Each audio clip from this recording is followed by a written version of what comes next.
Hi, my name is Kaylin Morris, and I'm going to be doing my final project on the 2026 job salary prediction because I'm wondering if I should alter my focus. What prompted me to run this dataset?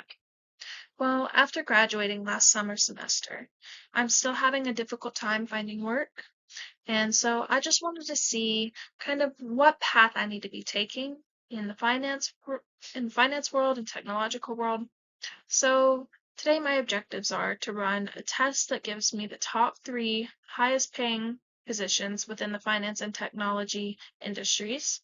And then just so I can see if my degree was even worth it, just an internal thought, I am going to be running a top 10 positions of all of the United States, no guidelines on the industry, the experience, the education, just to kind of tell what is the highest paying positions expected for 2026. And of course, I'm using the 2026 salary prediction data set off of Kaggle.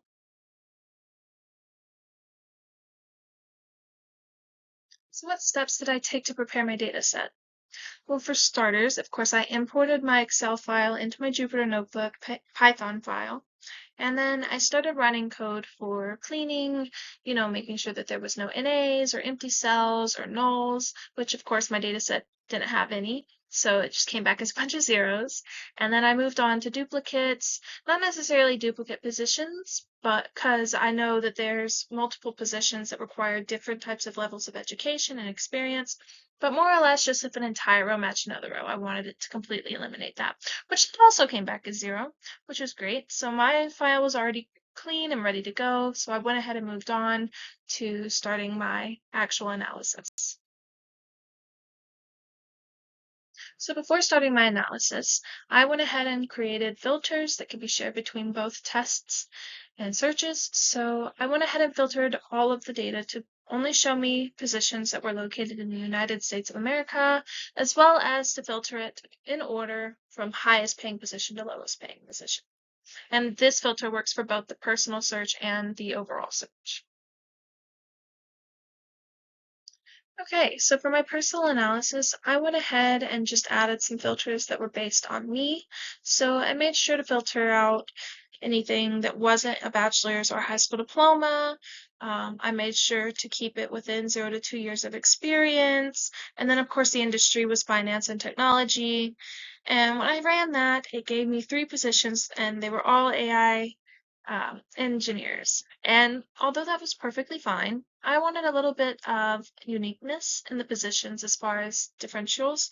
So I went ahead and ran the test again, but this time I just did finance. And of course, it came back with three different positions. And so, looking at the list of all six positions, I decided that product manager was the most fitting for my experience and my education. And so, walking out of this test, I just felt like product manager was the best fit for me.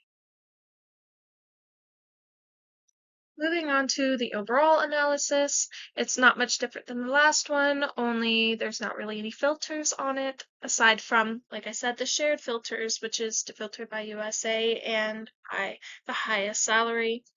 And so I went ahead and ran that test, and my original test came back as all 10 being AI engineers.